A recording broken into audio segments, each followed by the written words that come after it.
is Elizabeth DeConti to talk about national overview of server ages and functions. Elizabeth is a partner in the Gray Robinson law firm, and she and her team have done a remarkable job of establishing a national practice in the food and beverage arena. It is quite a niche, but ladies and gentlemen, they are well versed in all 50 states, in all aspects of the three-tier system, as well as food licensing requirements, and their special place is in mergers and acquisitions and melding all of those really complicated license issues together. We're very fortunate to have her with us today. Please welcome Elizabeth DeConti. Thank you, Stephen, very much. You know, my friends at Hospitality Lawyer did a brilliant job this morning putting Andrea and I back to back, because what you're going to realize in a moment is that Andrea began our morning reiterating to you how difficult it is to get and retain good people.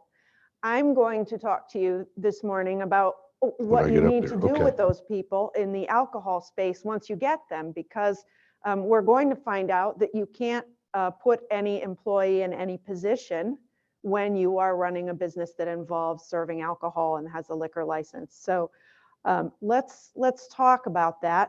We already knew that our lives were going to be difficult, but I'm afraid they're going to get a little more difficult. So let me tell you why.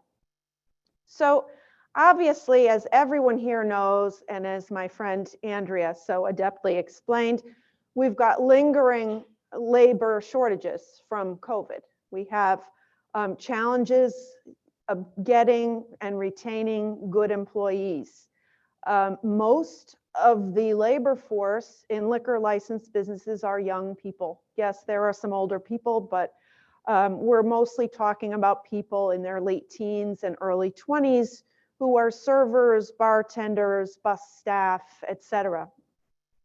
I'm going to challenge you this morning to think about, let's use a restaurant as an example, but a hotel would work equally well. But let's use the restaurant, because for the most part today I'm talking about what we call on-premise liquor licensed businesses, where liquor is consumed at the location.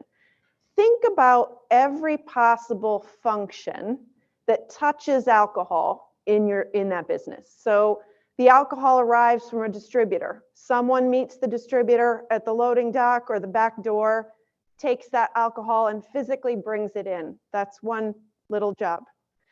Now the alcohol is in the premises, it has to get stored somewhere. That's another little job. Someone has to open a bottle of wine or a keg of beer or whatever the alcohol product is to pour the first glass when that bottle or container is used. That's another job. Are you a bartender? Are you a server? Are you mixing a drink in the kitchen, in the back of the house, or are you doing it in front of the guest? Are you picking up a tray of drinks and bringing it out to the table? Are you picking up an empty glass and taking it back to the kitchen? Would you believe that every one of those activities that I just mentioned to you is a regulated activity? And every state has a rule or a law, thank you, about who may perform those functions and how old those individuals have to be.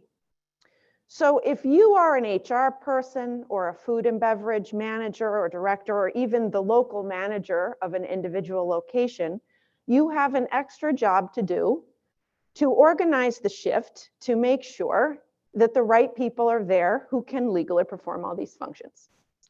So we have these requirements imposed by law, sometimes by statute, sometimes by regulation, rarely by enforcement policy.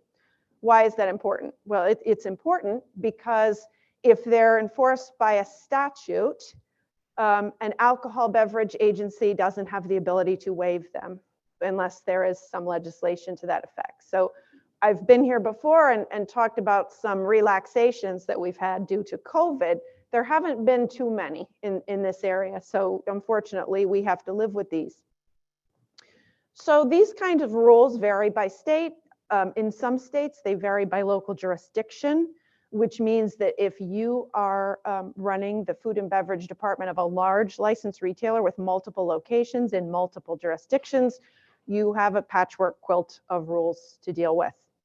It also means, we just had a conversation earlier about hiring a good person as opposed to hiring for the position. If you want to do that in the alcohol beverage space, it gets a bit harder because not every good employee can fit every position. You may not be able to mix and match the employees at will, depending on what they're supposed to do and how old they are.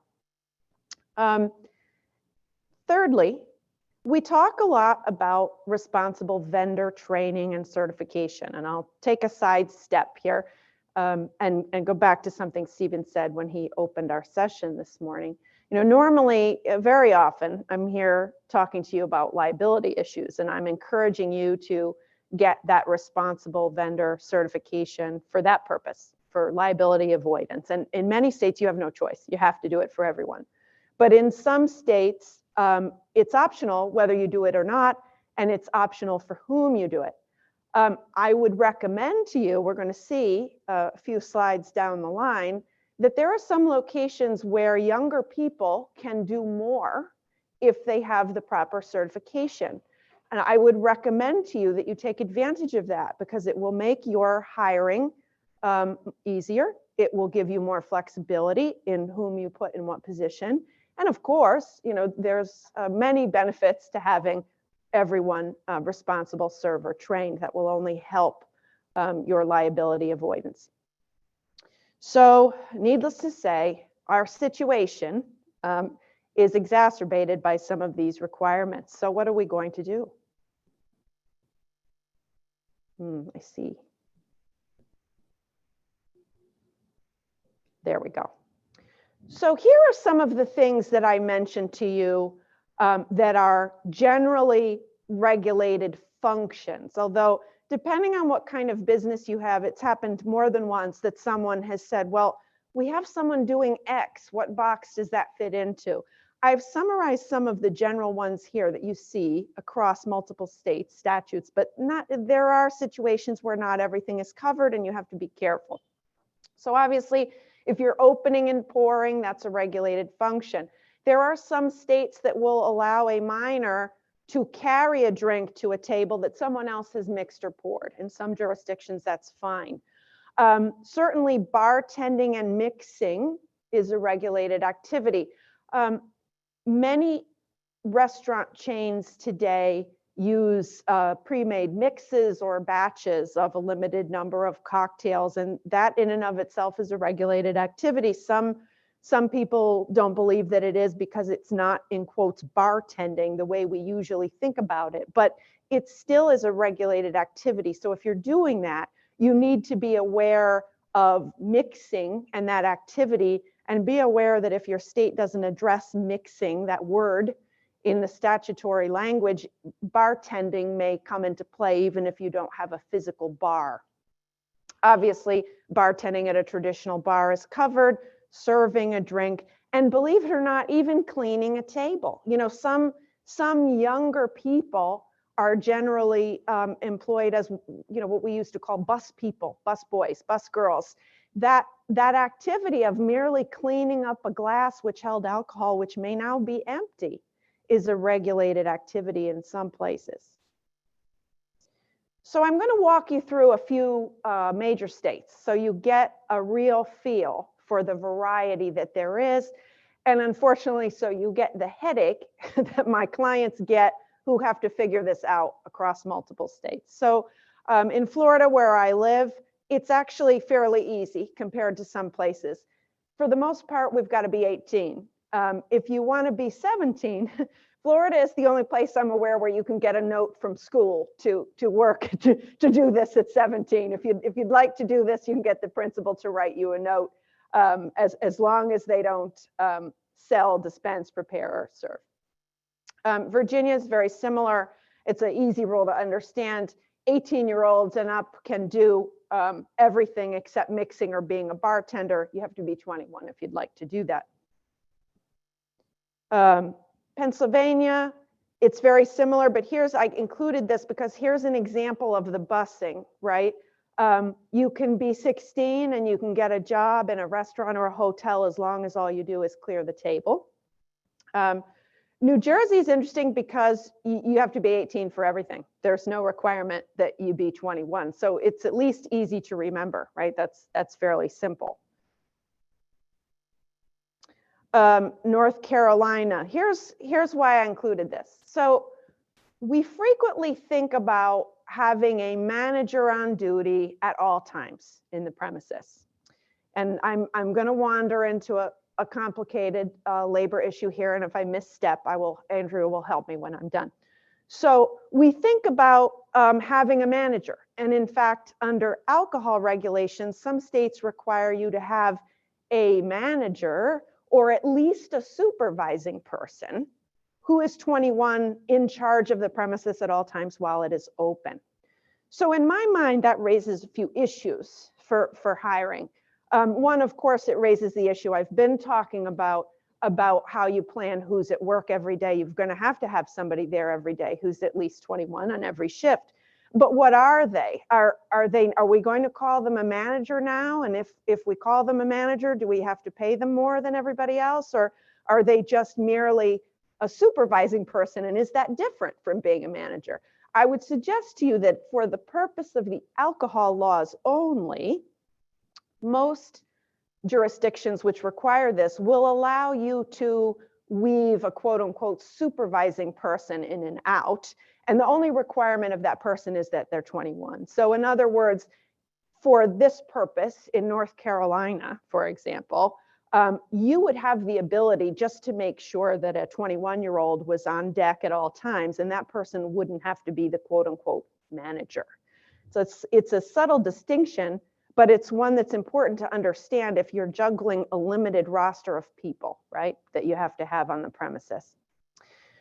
Kansas is another one with a lot of different requirements. You can see that there are minute requirements for different age groups. 18 to 21 can only do certain things. This is one of the jurisdictions that I was thinking of earlier when I talked about moving alcohol to a stock room. Not everybody goes into that level of detail, but the Kansas legislature decided that they needed to legislate who can physically pick up alcohol, presumably when the distributor drops it off, and move it into the stock room. Something we don't think about. But in Kansas, at least, it's regulated activity. And again, they have the supervisor issue as well. Alabama, I use this iStock photo of this young lady a lot because to me she looks quite young. So we need to be careful about who we're hiring. But she brings to mind yet another role that I didn't think about or mention earlier, and that is the hostess. Some alcohol legislation even goes so far to specify who can be the hostess. Or if you have a restaurant that has a cashier set up, for example, you eat at your table, you get your check, but you actually walk to a cashier desk to pay. There are even some rules about that. Alabama has such rules. If you're under 21, like my friend here, you can be the hostess, but you're not going to be allowed to be the person in charge of the premises, no matter how good an employee you are. And this is actually one of the states that we thought about when we talked about the responsible vendor certification issue. You can see here that 19 and 20-year-old employees who go through that process in Alabama may do more. So I would recommend that you let that take advantage of it. So here are some of the things that we see. Usually a manager on duty must be 21. People ask me all the time, again, this is a headache. I have places in 30 states. How am I going to figure all of this out? Well, I would suggest to you that you're going to be fairly safe if you can hire enough people that you can have either a manager on duty or a supervising person who's always 21, and you always have someone who's 21 in place when you're open. That's a pretty safe thing. You can get away with that. The second thing I want to talk to you about here relates to the physical layout of your premises. So if you think about a traditional restaurant, maybe there's a bar where some people go to the bar and they drink at the bar. They don't necessarily eat. And there's a sit down area where people sit at tables and booths and they may be able to order food and alcoholic beverages there. That's one kind of premises. There are other kinds where it's all tables, no bar. There's yet a third where there's a community table. It kind of looks like a bar. If we're looking at a statute that refers to a counter, it looks like a counter. So how do we qualify that? So I would suggest to you that the layout of your premises is important for interpreting some of these rules. And bear in mind that if you have a more unique or more modern layout that has a piece of furniture that someone could think of as a bar top or a countertop, take a little extra care to consider whether the activities happening there match up with the bar rules and whether they have to. And if you have doubt in that regard, just either ask somebody like me or ask the ABC board or the alcohol agency which governs alcohol. They'll be able to tell you. It's not something you want to guess over. We talked a little bit about mixing. That activity is regulated in and of itself.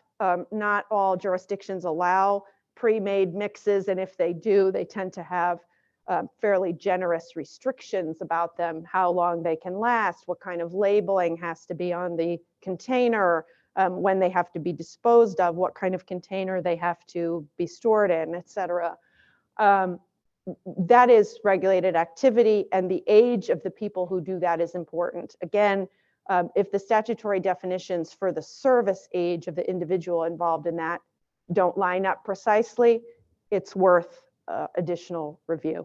And again, my mantra about being responsible, this will never hurt you. So Stephen talked this morning about over-service of alcohol. I've talked about that before, and that's not really the subject of this conversation this morning, but this is just one more area where getting any optional certification is to your benefit.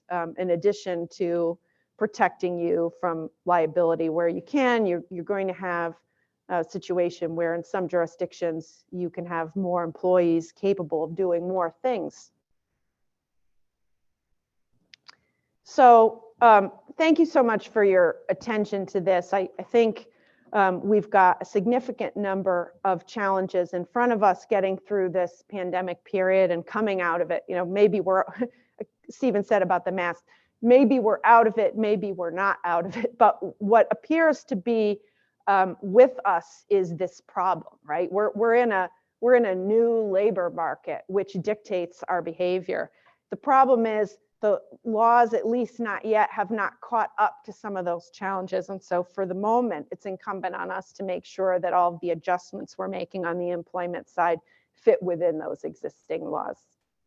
Thank you. Thank you very much, Elizabeth. Yes, you can clap. That's good. Yeah, go. That's terrific. I have a quick question for the audience. How many of you besides David D here think that somebody 21 should be managing a bar? I can tell. Yeah, that's right. It's like a really good idea. Yeah, let's just do that. But Elizabeth, here's the challenge. And we actually had this situation in Houston. You and I have talked about this, but when we allow people under the age of 21 to mix and serve in some situations, right, or to manage, but we had the situation here and I'm just curious how often you're seeing this or if you've heard about it other times, but we had a situation where a young man came into a restaurant here. So I won't mention any names, but I think their initials were Bennigan's back in the day. Anyway, he went in and the server carded him, ID'd him just like they're supposed to, but he said, look, I'm not 21, but here's the thing. I manage a bar outside, the town. I tell you what, you serve me, you bring your friends out, we'll serve you. And they made the deal. And they call it hooking up today, right? And so they did that. And then unfortunately, when she and her friends went out there, they got overserved and she unfortunately died tragically on coming home. So how are you talking to your clients about this type of situation? Is it just training? Is it vigilance? What is it? Because obviously today with the labor challenges that we have, Right. it makes it even more difficult to not take advantage of those age things. But in your perspective, what are you thinking about that, and how do we deal with it? Right. Well, few things. First of all, it goes without saying that any special status one has by virtue of one's employment at a liquor licensed premises is limited to that premises until one is hired at another, right? That's another complication, is that for our clients is that many of the workforce work at one or more licensed premises. So questions come up like, if I have the training and it's attached to my employment at restaurant A, do I have to get it done over again for restaurant B? And the answer depends on the rules of the jurisdiction. But I think, COVID notwithstanding, training is everything, right? We encourage our clients to have, responsible service of alcohol policies, regardless of whether they are in a state which mandates them to have those, right? And so, unfortunately, that very sad example from the case that you raised, what I want to tell clients, and what I do tell clients all the time, is if something like this happens to you, you should be able to point to it as an anomaly. You should be able to show that you took every reasonable measured step to avoid that type of incident from happening, because you had everybody certified and trained. You had an internal policy that people had to comply with, that you have a record that you gave to them and that they either read it or they took it online, or whatever the exercise was. You have a record that they did it. That software that you talked about a few minutes ago, with hiring, that's one way you can do it. There are multiple other ways of doing that. So you've just got to monitor your people, and hiring good people is hard. But having those steps in place will reduce the number of incidents like that. Yeah, and let me get over here. Just real quickly while I'm moving, how do you feel? My perspective, Elizabeth, is even if your state doesn't require certification or service, I suggest they do it. Everybody, you feel the same way? Yes, I feel the same way, because even if, let me be very blunt about it, in a room of insiders, right? Of course you should do it because it's the right thing to do. But the second part to that, it's what you should do because if someone sues you, and one day they might, you want to show that you did it, because it's all part of the process of showing that something that went wrong is an outlier event that you could not control. Well, the enemy is not the regulatory agencies that have put the rules in place. It's easy to follow the rules most of the time. The enemy is the flesh-eating plaintiffs lawyers that are going to come and destroy our businesses. And so, I mean, present company accepted, of course, if there's anyone in here who does that, but I don't think there are. But anyway, we have to be able to show that. And so that hot schedules program that comes as a part of the digital red book, like we used to have red books, like physical red books that managers would make notes in, and we would have to go back and figure out when did the training happen 3 years ago, 2 years ago. Right. That's crazy. We have all of these digital assets now, and we can actually reach out to the police, to the regulatory agencies to assist in training. And when you document that, if you have one of those plaintiff's attorneys come after you and you do more than the bare minimum, because if deposition question number 1 is, oh, you just require certification, well, and you just want to make money and get people drunk.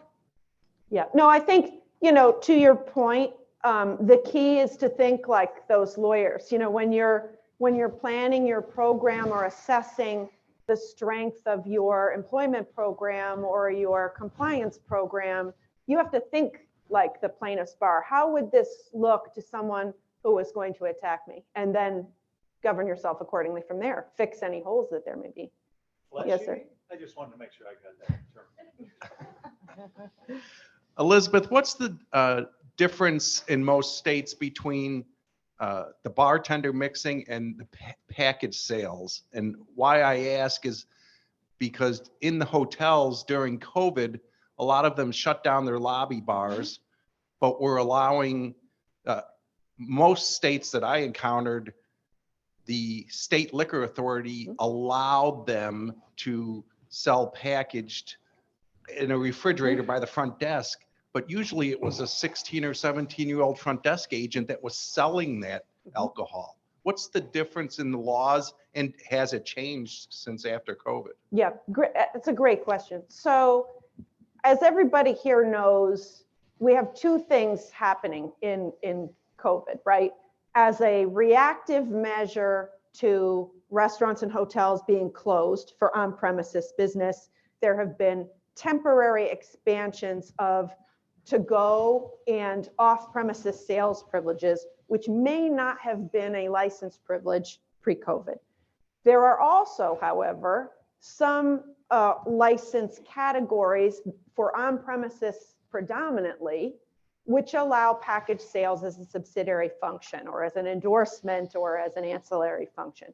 So the good question is, how do I bring those two sets of rules together? Because in a lot of states, there may be different rules for packaged goods than for open drinks, with the theory being that individual is never actually, they're touching a closed container of alcohol. They're not pouring it. They don't have the ability to touch it really, other than take a bottle and hand it from one person to another.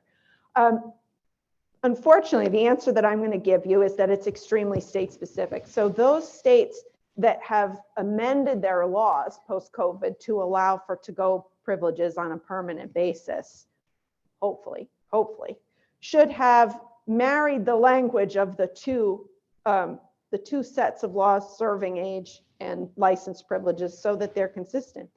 You and I both know that that doesn't happen all the time. So what we need to do as practitioners is look at where the privilege comes from. So let me give you an example. If it is possible for a licensee to have a package privilege as an extra license that they have to get, what you want to do is you want to look at the requirements for that license, the sales privileges for that license. So if they have an off-premises add-on, you're going to look at what the rules are for that license, which may be the rules for who can work in a package store, might be the same.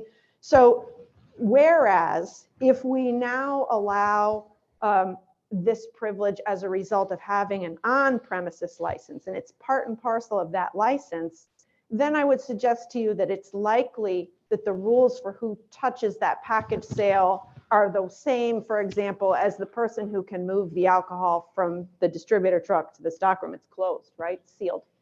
So you have to exercise some ingenuity, some analysis to make a reasoned judgment about how those rules should work together. And it's going to be very fact specific depending on where you are. And do some states for package sale licensing require like tips training or no? Yeah, yes, they do. And I didn't really get into that today because this is more of an on-premises audience traditionally, but the same types of rules that I talked about today for on-premises licenses do exist, and for off-premises as well. And they also are very jurisdiction specific. Clark, can I blow your cover? So we just happen to have Chief Legal Counsel for the Texas Alcoholic Beverage Commission today. So I was curious if you wouldn't mind sharing with us kind of the main issues that you're seeing post-COVID, or assuming we are post-COVID. Is that a fair question? It's a good question. A lot of different strands to it. One topic that speaking of age and then certification, and this didn't just happen during COVID, but it's actually sort of reaching it's become really pressing right now, is whether or not, okay, so quick background. In Texas, we have seller server certification. It's not required, but you're incentivized to get it. Your clients are. If you have all of your seller servers take this course, it's a valid course, you have to do it annually within 30 days of their employment, then you basically get an out. If you're caught selling to a minor or to an intoxicated person, if we do an undercover operation, or if there's, God forbid, a car accident that happens, you get an administrative out. The trick is, and David was kind of hinting at this, well, how do you prove up, or how does TABC verify that that business actually had full certification for all of its employees and had it within 30 days of their employment? We're rewriting the administrative rules that are relevant there. In fact, if anybody wants to pay attention, Friday morning at 10 a.m., we're having another stakeholder meeting on this rule. The pitchforks have come out because we're tightening the rule to make it, I think, frankly, more just and more fair to the public, but it is going to make it heighten the record-keeping requirements for on-premise places. But yeah, the pitchforks have come out. Yeah, otherwise we have the cocktails to go, which was not a thing 24 months ago. Governor Abbott issued a bunch of executive orders. We were able to make use of one of those to allow cocktails to go on a sort of interim basis. That was, I know, a big godsend to a lot of businesses. And now that's been codified. In the 2021 leg session, they codified that one. But also delivery is the big thing now, and age for delivery, not just, obviously, you don't want to deliver and drop off drinks to a bunch of 16-year-olds, but the driver herself or himself cannot be below the age 21. And that's all, verified by the employer. But what we haven't figured out is, because thankfully we didn't have any of these instances yet, how do we verify that the driver was in fact 21? If it's a 20-year-old and then there's a case that we have to build, is the driver penalized, or is the retailer, the mixed beverage or package store, who gets penalized? So again, fortunately, we haven't had to cross those roads yet, but those are all kind of, there's a lot of it was pre-COVID, but a lot of it was sort of ginned up because of COVID. So. Thank you. Very helpful. We know that Uber isn't going to get penalized, right? Because they're hands-off with the contract labor situation. Is that a fair assumption? No, Uber could. They could get You could see that too. their consumer delivery license pulled if they don't have their drivers taking the certification course. Okay. Which, by the way, TBC now produces and sells on its own. A good plug. Yeah, so we have certification not just for on-premise sales, but now for consumer. Yeah, for delivery as well. It's a separate certification course. Thank you. Elizabeth, any final remarks? No, just to piggyback on the point that Clark made, maybe you remember the young lady character's name in the video. I saw TABC has a very good video out that I saw. Bentley Nettles showed it at the NABCA conference about delivery rules and what the delivery drivers can do and not do. And there's a young lady in the video who does a very good job at showing you what you can and can't do. And I think it's on the website. It's a good instructional tool if you haven't seen that. Thank you very much, Elizabeth. Thank you. Thank you.